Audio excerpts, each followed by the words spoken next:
Hello everyone, welcome back to week 5 of Law, Crime and Punishment.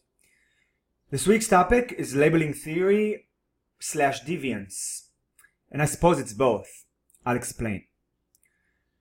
For this week, we read chapter 1 from Howard Becker's masterpiece, Outsiders, and the wonderful text by William J. Chambliss, The Saints and the Roughnecks. Now the reason that this week's topic seems to integrate two different topics relates to the fundamental question we'll be tackling this week. What is deviance? Labeling theory is the theory we will employ in order to answer that question. It is based on the broader constructionist perspective or paradigm, which was developed in the late 1960s and early 70s and was revolutionary at the time. Nowadays in sociology, the constructionist perspective has become the dominant paradigm, which is the reason that this week's topic is both deviance and labeling theory. In contemporary sociological circles, they go hand in hand. Labeling theory was developed in response to the dominant view back in the day that saw deviance as a pathology that lies within the individual. From this point of view, the argument is that there is something inherently wrong with deviant people. For instance, with people who commit crimes, or, back in the day, with homosexuals. In other words, the argument is that the problem lies within the individual, the deviant him or herself. The development of labeling theory signaled the shift from focusing on the deviant individual or the deviant act to the act of judgment itself, that is, how deviant people come to be defined or labeled as such.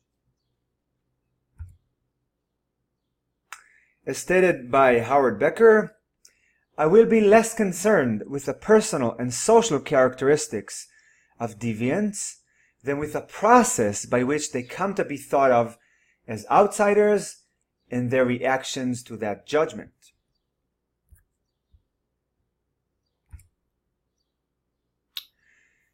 At its very core, the main arguments of labeling theory are that deviance is created by society, that is, through its expectations, norms, rules, and means of enforcing them. And part of the idea here is that acts that come to be labeled as deviant are always understood relationally, that is, in relation to the array of social norms that the act violates.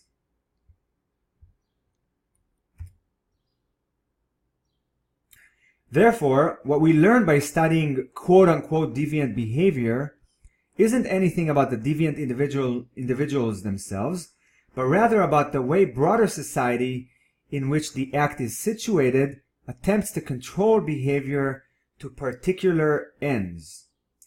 That being the case, the main argument here is that not only is deviance created by society, but that it is created by society for particular ends, for particular goals.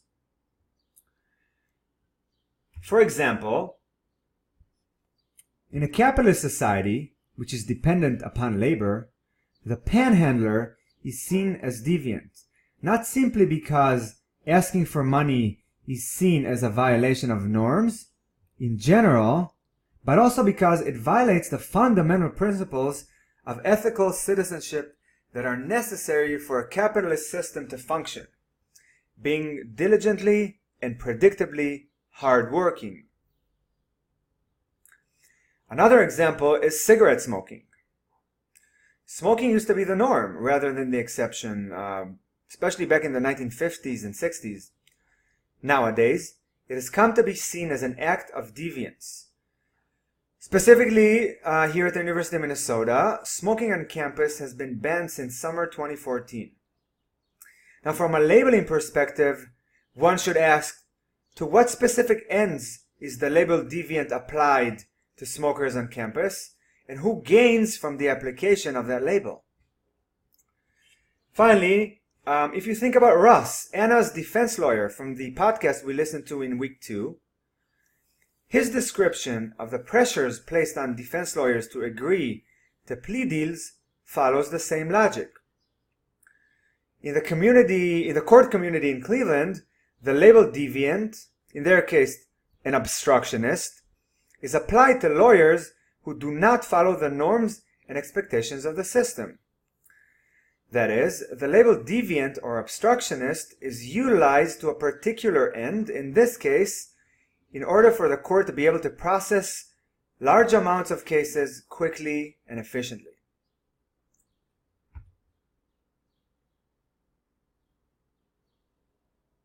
Now, the focus of labeling theory is on the process of labeling persons or groups as deviant and the consequences of being labeled as such.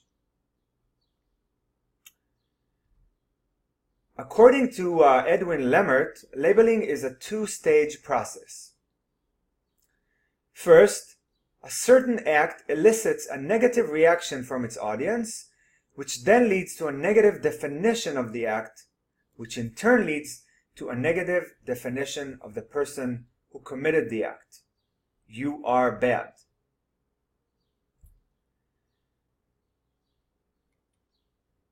That person is then faced with an internal crisis. Their self-image, as a good person, does not align with other people's perception of them as bad ones. Since successful interaction requires a shared interpretation of the situation, the deviant person needs to figure out a solution to that discrepancy. One possible solution is a self-transformation of the self. Since the person labeled as bad has a limited way of affecting how other people perceive of them, they can alternatively transform the way they think about themselves as a way to restore that needed shared interpretation of the situation. That being the case, the person labeled deviant accepts that label and embraces it. I am a deviant. From this perspective, then, not only is deviance as a concept, as an idea, created arbitrarily by society, but so are its very deviants.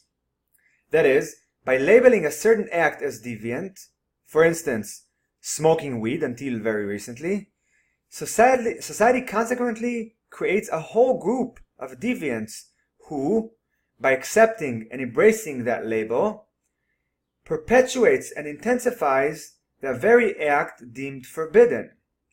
This then leads, of course, to the need to maintain a whole system, the criminal justice system, dedicated to punishing, rehabilitating, and re-educating these deviants in a circle that seemed to never end. That is it for today. Thank you for listening, and I hope you have a wonderful week. Bye-bye.